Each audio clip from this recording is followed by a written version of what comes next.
Oi, gente, estou de volta. O Gabriel vai colocar aí o currículo da doutora Carolina. Será a nossa última palestra do nosso primeiro dia do Convivendo. E é uma alegria muito grande, receber a doutora Carolina aqui. A doutora Carolina vai apresentar um tema, que será um tema extremamente discutido, ultimamente, que é quais são as vacinas que são importantes para quem tem asma. Ela tem doutorado em Medicina e Saúde na Universidade Federal da Bahia. Ela é professora associada da Escola de Enfermagem da UFBA. É docente permanente do Programa de Pós-Graduação em Enfermagem e Saúde também, da UFBA.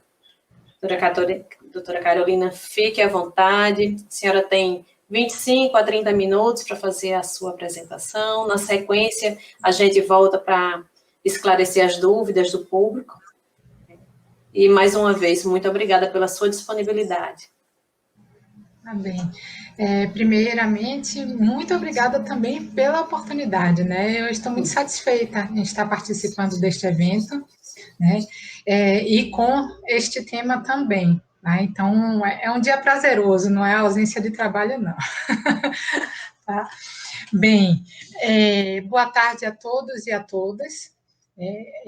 Foi, então, me destinado um tema de falar sobre quais são as vacinas importantes, para quem tem asma, e eu trouxe uma conversa aqui sobre essas vacinas, Não trouxe esquemas vacinais pesados e calendários, porque isso seria muitíssimo, talvez, enfadonho, Eu trouxe, sim, os aspectos gerais. Então, sobre o que nós vamos conversar hoje? Só para que a gente entenda como vai ser essa conversa, Primeiro, nós vamos falar sobre as infecções respiratórias e a asma, Quais são as relações, quais são os aspectos gerais. Depois vamos falar especificamente sobre a asma e a influenza, que seria a gripe, H1N1. Bem, a asma e as doenças pneumocócicas, pneumonia especificamente. E aí, agora o que está, vamos dizer assim, em alta, a asma e Covid-19. E, por final, um quadro vacinal bem resumido, daquilo que nós precisamos saber sobre essas vacinas. Para adiantar logo tudo o que eu vou falar, o que a gente precisa saber é toda pessoa, com asma ou não, ela deve estar em dia com as vacinas recomendadas, de acordo com o calendário vacinal para a sua faixa de idade. Tá? Então, desde criancinha, a gente já sabe, a gente ganha o livrinho do Ministério da Saúde, ou o cartão vacinal, e vai preenchendo ali quando é criança. Depois, algumas pessoas pensam que terminou, e não terminou. A gente tem, por faixa etária, até ficar idoso, ou até mesmo muito idoso extremo, nós temos algumas vacinas que precisam ser reforçadas ou tomadas pela primeira vez, e essas vacinas, elas precisam ser seguidas de acordo com essa faixa etária. São inúmeros calendários, fugiria muito ao tema se eu trouxesse eles aqui, mas eu quis logo, primeiramente, colocar isso, porque é muito importante que a gente converse, sim, sobre as vacinas específicas para aquelas pessoas que convivem com a asma, mas sabendo que essas são algumas das vacinas que, inclusive, estas mesmas pessoas vão precisar utilizar ao longo da vida. Tá? Então, vamos falar um pouquinho sobre como as infecções respiratórias impactam na asma ou se associam. Nós sabemos, é bem sabido mesmo, que as crises de asma, as exacerbações por asma, elas estão associadas às infecções respiratórias em qualquer idade. Tá? Então, as infecções respiratórias, muitas vezes, elas fazem com que aquela asma que já é existente, é claro, com seu quadro já colocado, controlado ou não, perca um pouco o controle ou tenham piores desfechos do que teriam, no momento em que essas infecções respiratórias se instalam. Alguns estudos isolaram, quer dizer, verificaram qual eram aqueles vírus que influenciavam, ou patógenos que influenciavam para que isso ocorresse, né? E o que é mais frequentemente isolado, quer dizer, o que é mais frequentemente achado nesses indivíduos são os rinovírus humanos, né? O vírus sincicial respiratório, a parainfluenza, o próprio coronavírus. Antes, né, da Covid-19, a gente já tinha outros coronavírus, outras apresentações que já ocorriam, os adenovírus, né, a própria influenza A e B, que nós vamos falar mais tarde, né, então eles são aqueles que são mais frequentes. Poxa, muitos nomes diferentes, tá? Mas o que importa é sabermos que esses são vírus comuns, né, corriqueiramente adquiridos por todos nós, de ação muitas vezes limitada, né, mas que para uma pessoa com asma pode desencadear crises um pouco mais graves, né? Então, a asma, ela é também, além disso, né, considerada como um fator de risco para a infecção pneumocócica, né? Então, principalmente aquelas pessoas que têm a asma persistente moderada ou grave, elas podem desenvolver pneumonia com também um pouco mais de gravidade ou com algumas repercussões e consequências que não gostaríamos, né? Além disso, os asmáticos, eles também são um grupo de risco. Desde 2005, na verdade, aconteceu um grande surto de coqueluche nos Estados Unidos, e então foi realizado um estudo para verificar qual era a influência disso, ou quais eram os fatores de risco disso para asmáticos. O que se percebeu foi que sim, né, que a asma, né, os asmáticos, eles fazem parte, sim, do grupo de risco para aqueles indivíduos com desenvolvimento de coqueluche. A coqueluche, ela tem uma cobertura vacinal muito boa, né, então, assim, as pessoas se vacinam desde o primeiro calendário, vamos dizer assim, com boa cobertura, mas, eventualmente, é possível que a gente verifique alguns surtos, alguns casos pelo mundo, tá? E aí, então, somente reforçando isso que eu já estou colocando, mostra também que não só as infecções respiratórias podem acarretar piores desfechos nos indivíduos asmáticos, mas também elas são responsáveis por fatores mesmo de risco para desenvolvimento de asma após os 6 anos de idade. E 6 anos não é um número mágico, não, tá? Isso foi por causa de um estudo também que foi realizado, em que se verificou que aqueles bebezinhos, né, lactentes, que tinham infecções por rinovírus, então o resfriado,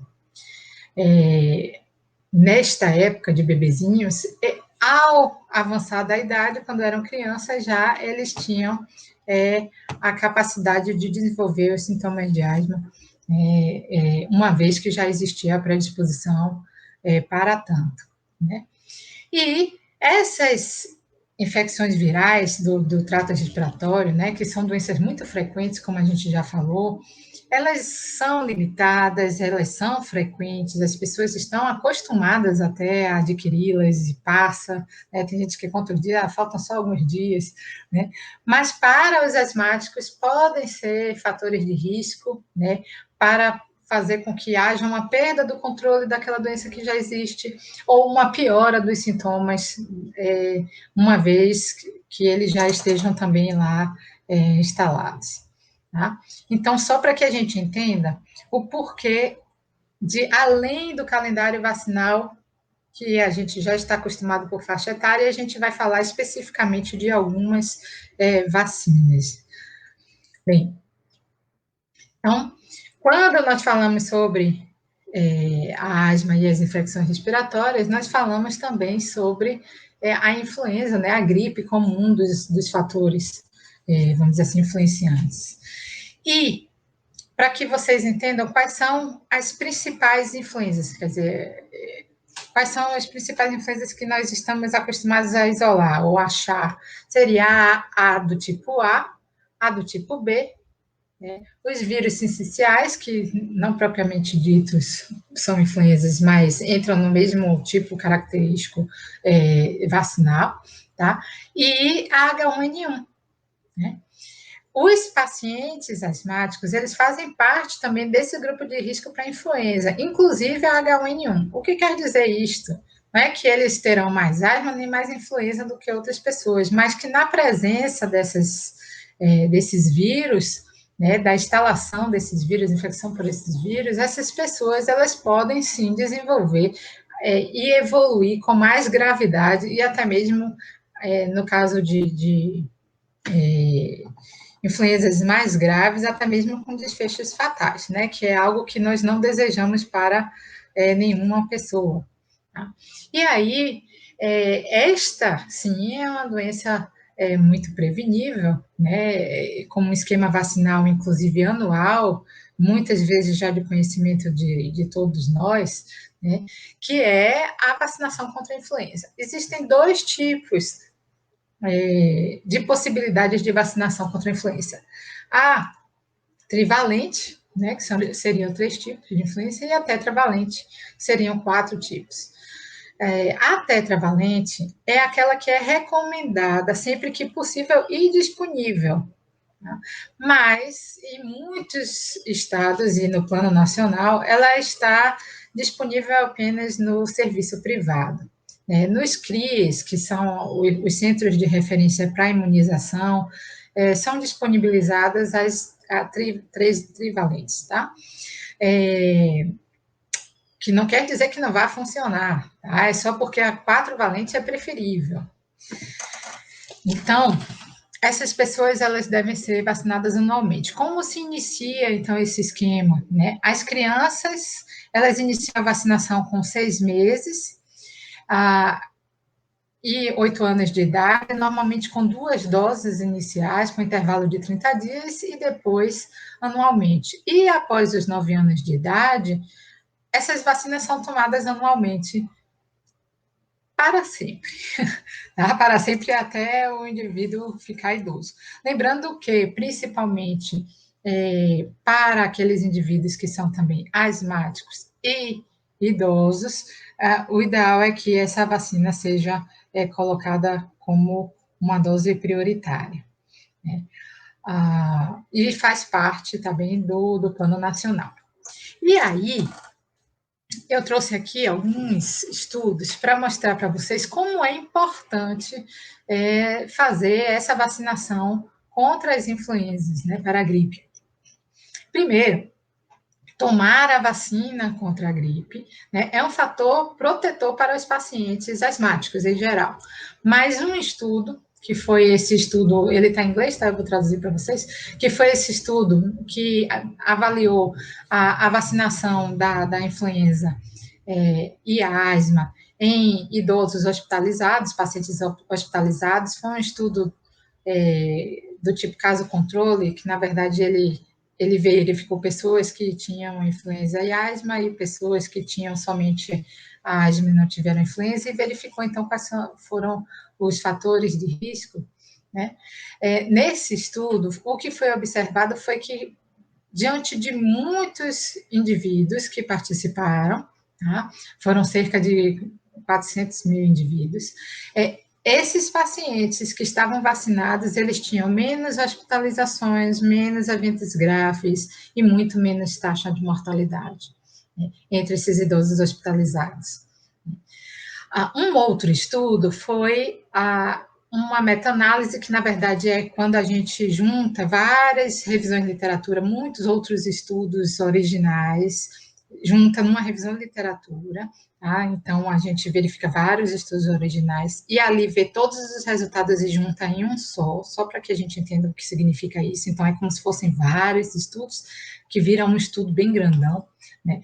Nesse estudo, se verificou, então, que as vacinas contra a influenza, elas eram realmente efetivas para a proteção dos asmáticos, e se chegou aos mesmos desfechos daqueles estudos que a gente falou antes, que foi feito em idoso, né? Então, Foi observado neste montante de estudos, que foi feita essa meta-análise ao final, que vacinar as pessoas com asma contra a influenza faz com que esses indivíduos tenham menos eventos graves, menos hospitalizações e muito menos mortes, certo? Tanto por exacerbação da asma, quanto pelo próprio desfecho da doença, a gripe. Bem, uma outra vacina e uma outra doença que a gente tem que ficar muito atento são as pneumonias, tá? As doenças pneumocócicas. A asma, pela própria configuração pulmonar, pelo tipo de reação imunológica, pela junção física, então, de secreção, o espaço físico do pulmão, aquele espaço ali, ele favorece o crescimento bacteriano, né? E, então, na presença de agentes pneumocócicos, e aí eu falo principalmente da pneumonia, né, Streptococcus pneumoniae, esses asmáticos, eles têm o maior risco de desenvolvimento dessas pneumonias, né, e também o maior risco de que isso seja realmente mais grave, tanto em termos de exacerbação da asma, quanto em termos de gravidade da própria pneumonia, né. Então, também, para esse tipo de evidência, eu trouxe 2 estudos, né? O primeiro estudo o primeiro estudo é por que as pessoas com asma estão susceptíveis à pneumonia, né? Que foi uma revisão mostrando que essas bactérias, elas estão mais felizes, né, no organismo asmático, por causa daquilo que eu já falei, da configuração mesmo, principalmente local, né, e imunológica, né, e o outro estudo o estudo que mostrou, né, que adultos que estavam vacinados, né, com a vacina pneumocócica, eles tinham menos exacerbações da asma e muito menos capacidade de desenvolver uma pneumonia grave. Para, então, isto, nós temos a vacina antipneumocócica. No nosso plano nacional, na verdade, a recomendação das sociedades, tanto a Sociedade Brasileira de Pneumologia quanto da Sociedade Brasileira de Imunologia, é que essas vacinas elas sejam tomadas, né, claro, no esquema vacinal infantil, elas já existem, e no esquema vacinal adulto, mas disponibilizado nos CRIES somente para aqueles pacientes que são moderados e graves, com altas doses de corticosteroides ou que são imunossuprimidos, não primariamente somente, mas imunossuprimidos, né? Ou idosos, né? Aqueles indivíduos acima de 60 anos também, com essas mesmas características. O esquema vacinal para as vacinas antipneumocócicas,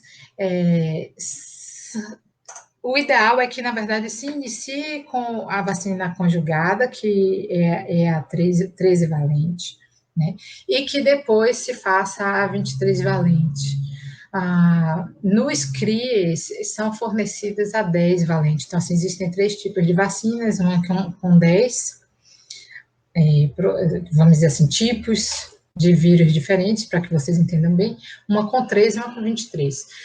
A com 10 e a com 13 são aquelas que a gente diz que são as conjugadas, e a com 23 é a polissacarídica. O que modifica é que aí tem também uma proteína que faz com que haja uma imunidade um pouco mais duradoura, né? E o ideal é que você faça, então, primeiro uma conjugada e depois a polissacarídica. E nas crianças que seja feito o esquema de calendário normal, que eles já tomam, na verdade, de preferência após os 2 meses, a primeira dose, e depois com intervalos regulares, uma segunda dose e um reforço.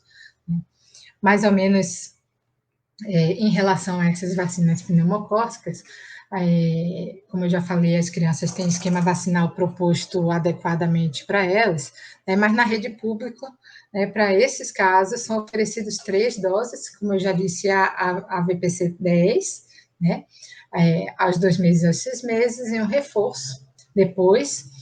E as crianças maiores que não receberam, né, a trivalente, elas mesmo que adequadamente vacinadas com a VPC-10, elas necessitam de fazer a trivalente com intervalo de 2 meses. Né?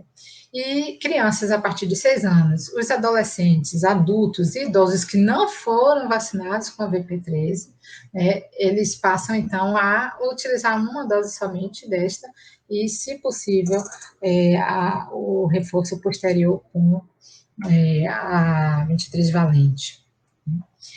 E aí, então, seguindo esse mesmo raciocínio que a gente iniciou de quais as infecções que impactariam mais na asma no momento, né? Lembre que nós falamos da coqueluche, que tem o esquema vacinal, uma cobertura muito boa, né? Porque ela é, na verdade, administrada junto com as tríplices bacterianas e as duplas do tipo adulto desde a infância, inclusive, mas também existem, né, algumas doses que precisam ser tomadas na vida adulta, mais adiante. E é preciso ficar bem atentas, né, todas as pessoas, a esse esquema de dose por faixa etária, porque é uma das vacinas que algumas pessoas esquecem que precisam ser tomadas a posteriori. Né? Essas vacinas, elas previnem várias doenças, né, como a coqueluche, o tétano, a difteria, outras doenças, no caso das combinações que podem ser existentes, né? E a Sociedade Brasileira de Imunologia, ela prefere, não quer dizer que tenha de ser, tá? Mas ela prefere o uso das vacinas acelulares, que são aquelas vacinas que não têm o componente celular inteiro, né, dentro, porque causa menos reações do que as vacinas inteiras.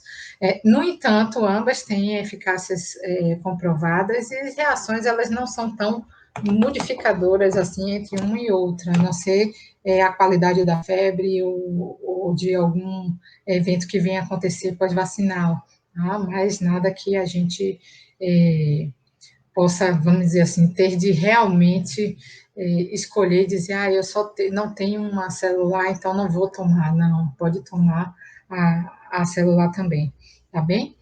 Então, essa seria para qualquer luxo, lembrando de seguir o esquema vacinal.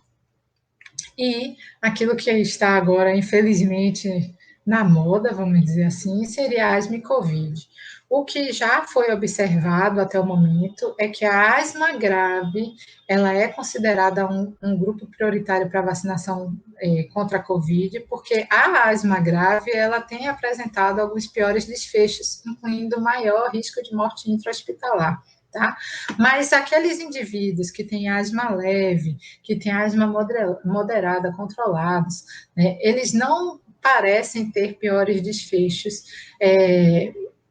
com a Covid do que o restante da população. Então, só explicando mais detalhadamente, primeiro, nenhum asmático leve, moderado ou grave vai contrair Covid mais fácil do que qualquer outra pessoa, tá? Contrair Covid depende da doença que você tem.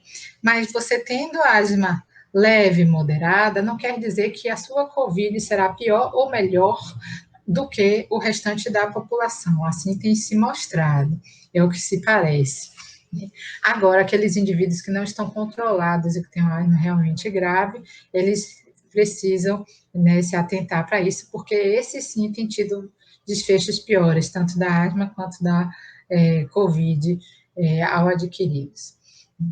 Bem, quando se observou entre esses indivíduos leves e moderados, não houve nenhuma diferença significativa, né, até agora, em tempo de internação, nem necessidade de intubação, nem o tempo da intubação, necessidade de fazer a tracostomia, que é aquele furinho aqui, para poder respirar melhor, né, ou colocar a intubação por aqui. Né. Não houve também diferença em relação à readmissão hospitalar, nem a mortalidade entre esses asmáticos leves e moderados e a população toda, que não é asmática, vamos dizer assim, em relação à Covid.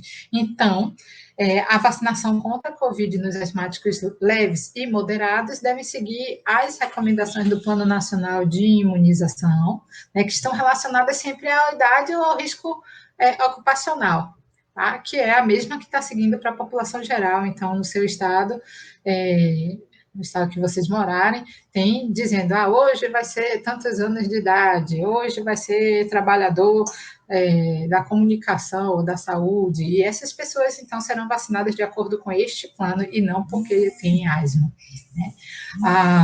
Em relação, então, a os asmáticos graves prioritários, isso, a conduta médica, né, precisa verificar se realmente é necessário, se ele realmente se encaixa naquele grupo, vamos dizer assim, de risco, e esses sim receberão a vacina para a Covid prioritariamente. Bem, eu trouxe aqui só um resumo de tudo isso que nós falamos, né, que é um quadro resumo das vacinas mais frequentes na asma. Lembrando, de novo, né, que todo esquema vacinal do Plano Nacional de Imunização desde a infância esteja completo, né, e seguido para toda a vida, né? E uma outra coisa muito importante que a gente ainda não comentou, mas que para todas essas vacinas, a vacinação da pessoa que convive com esses indivíduos, principalmente os graves, ela é indicada, né, para que você possa também impedir, vamos dizer assim, que o entorno leve a doença com mais facilidade a essas pessoas. Então, não só ela vacinar, mas os seus conviventes também, se possível, né, e disponível. Aqui, então, como eu já disse para vocês, nós temos as vacinas que são recomendadas, né, para as pessoas com pneumopatias, adolescentes, adultos e idosos. Essa é uma tabela retirada diretamente, tá, da Sociedade Brasileira de Imunização. Eles têm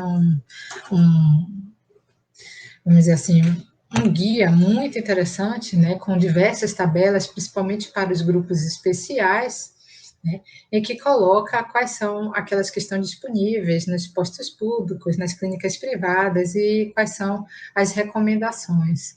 Então, a pneumocócica conjugada a 13, como nós já falamos, a 13 valente, né, a recomendação em dose única, iniciar sempre o esquema com ela, né, não nunca com a 23, se possível, né, e nos postos públicos a 13 valente não está disponível, nas privadas sim, mas nos postos públicos, nos CRIs, nós temos a 10 valente. A pneumocócica polissacarídica, que é a 23 valente, que nós já conversamos também, elas podem ser feitas em 2 doses, com 5 anos de intervalo, né? Se foi aplicada antes dos 65 anos de idade da pessoa, pode aplicar mais do que uma dose, né, uma segunda ou terceira dose, com intervalo mínimo também de 5 anos da anterior. Após os 2 meses, pode aplicar a 23 valente, se a 23 foi administrada antes daquela outra que a gente falou, que é a 13 valente, né, você pode estabelecer e obedecer um intervalo mínimo de 1 ano, para daí, então, aplicar a pneumo 13 valente, que é a anterior. Tá? Elas estão disponíveis nos CRIs, tá? Os CRIs, então, são os Centros de Referência de Imunização do SUS, e estão disponíveis também nas clínicas privadas. As vacinas contra a influenza, né, A, B, H1N1, né, tanto a trivalente quanto a tetravalente, elas são feitas em dose única anual, se aplica antes da sazonalidade do vírus, normalmente um pouquinho antes do inverno, né, e estão disponíveis em ambos os serviços, tanto público quanto privado. E a tríplice bacteriana, a celular, do tipo adulto, deve ser feito um reforço a cada 10 anos, né? Se não tem uma série básica de 3 doses, né, anterior, aí é preciso fazer, então, o esquema completo, né? A celular não está disponível nos postos públicos, só para gestantes e profissionais de saúde, tá? Mas nas clínicas privadas, sim. Mas nos postos públicos, nós temos as tríplices bacterianas celulares. Então, o esquema também está garantido nesses locais. E aqui são só outras vacinas recomendadas nos calendários básicos, né, para adultos, e eu queria comentar apenas sobre 2 delas. Na verdade, é o hemófilos influenza B, né, que ela pode ser tomada a partir dos 2 meses de idade, O esquema de dose sempre para menor de 1 ano, está lá no calendário vacinal já, e para maior de 1 ano de idade e menores de 19 anos, é fazer uma dose única, né, se o risco for aumentado pelo hemófilos influenza B. Né. É disponibilizado, sim, para as pessoas que têm doenças respiratórias crônicas, né, nos CRIs, nos postos públicos não, e nas clínicas privadas elas estão disponíveis. Tá? E a outra que eu queria chamar a atenção também a gente já falou da tríplice viral, né, que podem também ser consideradas adequadamente vacinadas aquelas pessoas que em algum momento da vida já receberam 2 doses delas, né, e então estão disponíveis nos CRIs, estão disponíveis nos postos públicos, né, para faixas etárias específicas e estão disponíveis também nas clínicas privadas. Tá bem?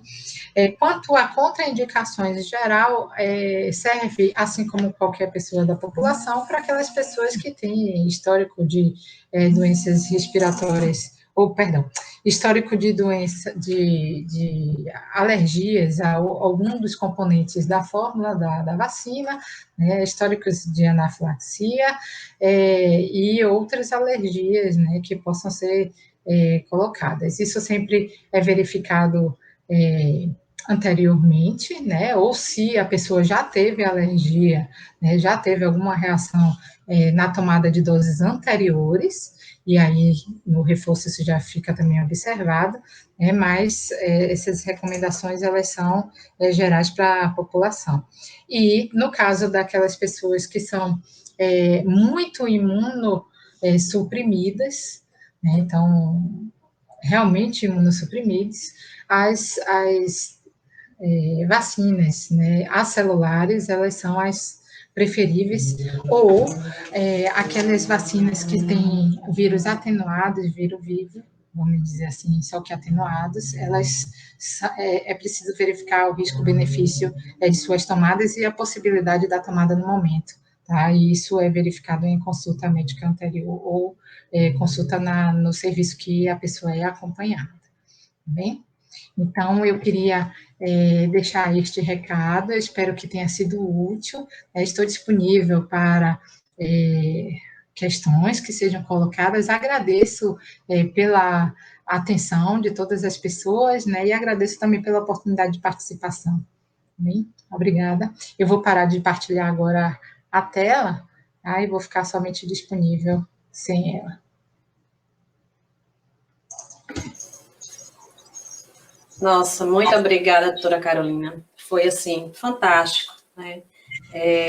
Parabéns pela palestra, porque, assim, no momento em que as atenções estão todas voltadas, né, para a vacina da Covid, né, então, assim, o número elevadíssimo de mortes e o pânico que isso tem gerado tem despertado muito o interesse, e ainda assim, né, ainda assim a gente vê que ainda existe alguma resistência com relação à vacina, que está relacionada com muita morte, né? Imagino a importância de estar toda hora ressaltando realmente a questão dos planos de imunização nacional, né? Porque sempre a vacina ela é uma proteção individual e coletiva, né? Então, assim, eu achei fantástico, né, a forma que foi abordada, a sumarização que você conseguiu fazer, né, no final, para chamar a atenção realmente para o que a gente tem disponível e o que a gente deve fazer pelos nossos filhos, pelos nossos idosos, inclusive com quem está no entorno, né? Achei isso muito interessante, né? Então, a gente não tem que cuidar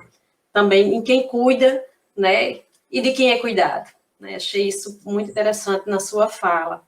Eu acho que o Gabriel deve colocar aqui as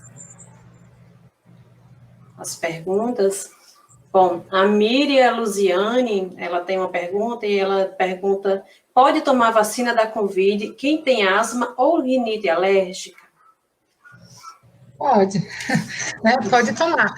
Como nós comentamos, como grupo prioritário, só está sendo tomada a vacina da Covid para aquelas pessoas que têm asma grave, né, e existe uma recomendação médica, né, pelo próprio PNI, então eles estão exigindo que isso seja feito, né, para este grupo prioritário, mas não sendo do grupo prioritário no momento em que chegar a vez dela, né, por idade ou por trabalho, vamos dizer assim, por condição laboral, ela vai poder tomar.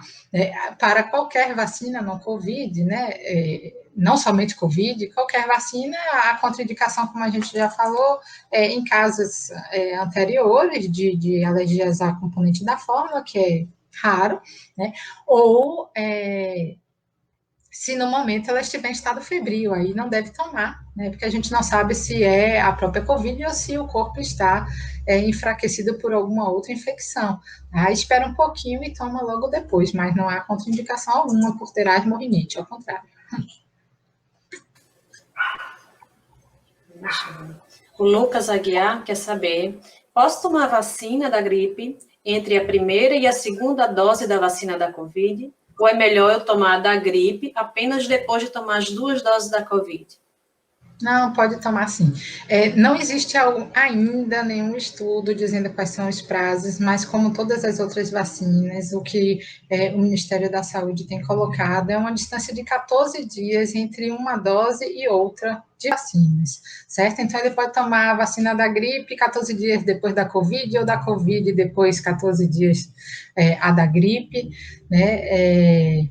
Priorizando, e aí essa é uma opinião pessoal, priorizando a Covid, né? Porque a gente sabe que é algo que está mais, vamos dizer assim, difícil, escasso, né? Então, um momento em que você tem a possibilidade de utilizar o que seja, e aí logo depois faz a da gripe ou entre as doses, não faz mal algum, certo? Desde que se preserve esse tempo.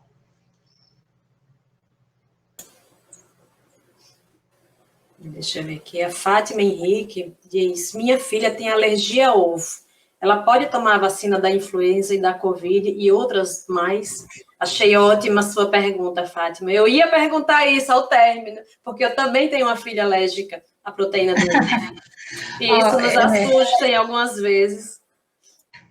Algumas vacinas, elas realmente utilizam a proteína do ovo, tá? Eu desconheço que a da Covid utilize, pelo menos nas formas que estão sendo apresentadas, assim como da influenza. A febre amarela, sim, a gente sabe que utiliza, né? E algumas outras. Mas, ainda assim, pode ser verificado ou feito isso a critério médico, um esquema antes de verificação de sensibilização mesmo, de ingestão, de verificação daquela sensibilização ao ovo para ver se realmente vai precisar não tomar ou não. Apesar de que muitas vacinas hoje, tá, ainda que utilizem a proteína do ovo, utilizam de maneira segura, né? E muitas pessoas que têm a alergia à proteína do ovo, elas estão podendo tomar essas vacinas, né? Mas isso, como eu já disse, com verificação prévia, médica, né, de sensibilização ou não, né? E aí, então, se verifica o risco-benefício e se utiliza, né? Também a depender do tipo de fabricação, que tipo de particulado existe ali dentro, e assim por diante, tá bem? Então, é preciso antes verificar, tá bem, Fátima? Perfeita. Isabelle Monteiro pergunta: no caso, a pneumocóxica conjugada 13 valente pode ser aplicada em adultos também ou somente em crianças? Pode. A pneumocócica conjugada 13 valente pode ser aplicada sim em adultos, tá? E ela é sempre a preferência inicial, antes mesmo da 23 valente, e é claro que na ausência dela, 10 valente, mas o ideal seria que fosse a 13 valente. A Vanessa Caroline pergunta: qual o intervalo entre a pneumo 13 e a pneumo 23 em adulto? Tomei a pneumo 13 em março deste ano, sou asmática. Sim. Vanessa, isso você precisa ver direitinho como foi que foi anotado no seu cartão vacinal, certo? Para que você não perca o intervalo. Normalmente, esse intervalo ele é superior, né, a 6 meses. em adultos, né? Então, eu não sei exatamente qual a sua idade, né? Mas normalmente é superior a 6 meses em adultos.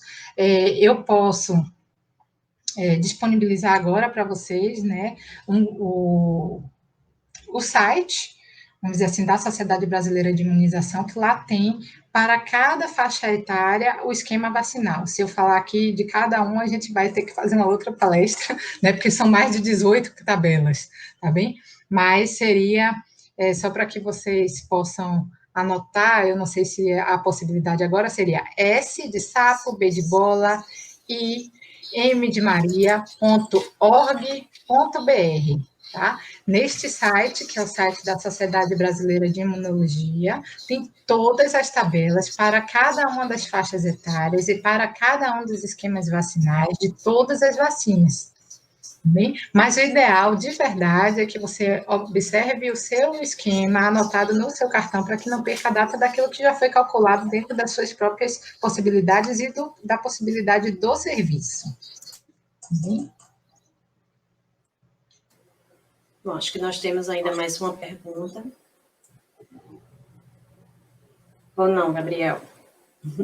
Sim, acho que mais uma última. A Bruna Guimarães, ela diz, as tabelas de vacinação podem ser vistas em qualquer local. Gabriel, você tem como colocar no rodapé o endereço? Perfeito. Olha aí. Faltou só o M aí nesse endereço. SBI, M de Maria, .org.br, tá faltando o Mzinho. Que é o site da sociedade. Lá tem todas as tabelas. As crianças, elas recebem o livrinho do Ministério da Saúde também, com esquema vacinal já completo.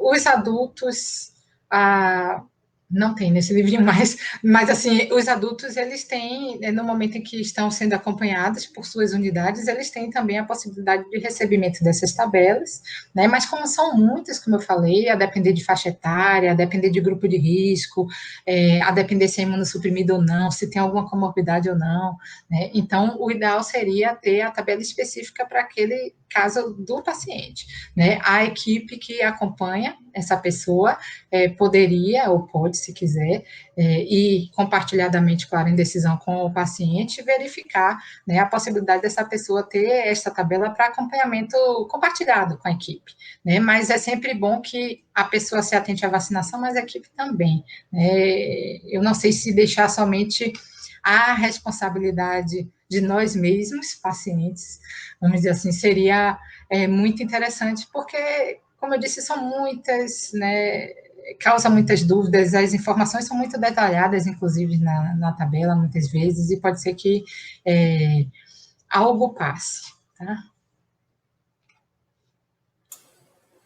Doutora Carolina, muitíssimo obrigada, né? Muito esclarecedor, muito bom, muito simples, uma linguagem muito simples, um recado, né, muito bem dado, né, para que a gente não negligencie. Essa é sempre uma preocupação muito grande do plano de imunização, né, que muitas vezes a negligência que se acontece, está lá, tem a vacina disponível e as pessoas, às vezes, por falta de informação, né, por isso a importância de momentos como esse para a gente levar a informação, né, à comunidade. Somos muito gratos, né, em tê-la aqui conosco, abrilhantando esse evento e trazendo informação para a comunidade. Muito obrigada mais uma vez. Uma boa tarde, boa noite, na verdade, a todas as pessoas. Um bom domingo, né? E eu queria aqui, de público, parabenizar pela organização do evento, né? Não só pelo caráter mesmo, e importância dele, mas pela organização mesmo, de como ele está sendo feito, né? Muito, muito bom, muito interessante, tá? Parabéns a toda a equipe. Muito obrigada.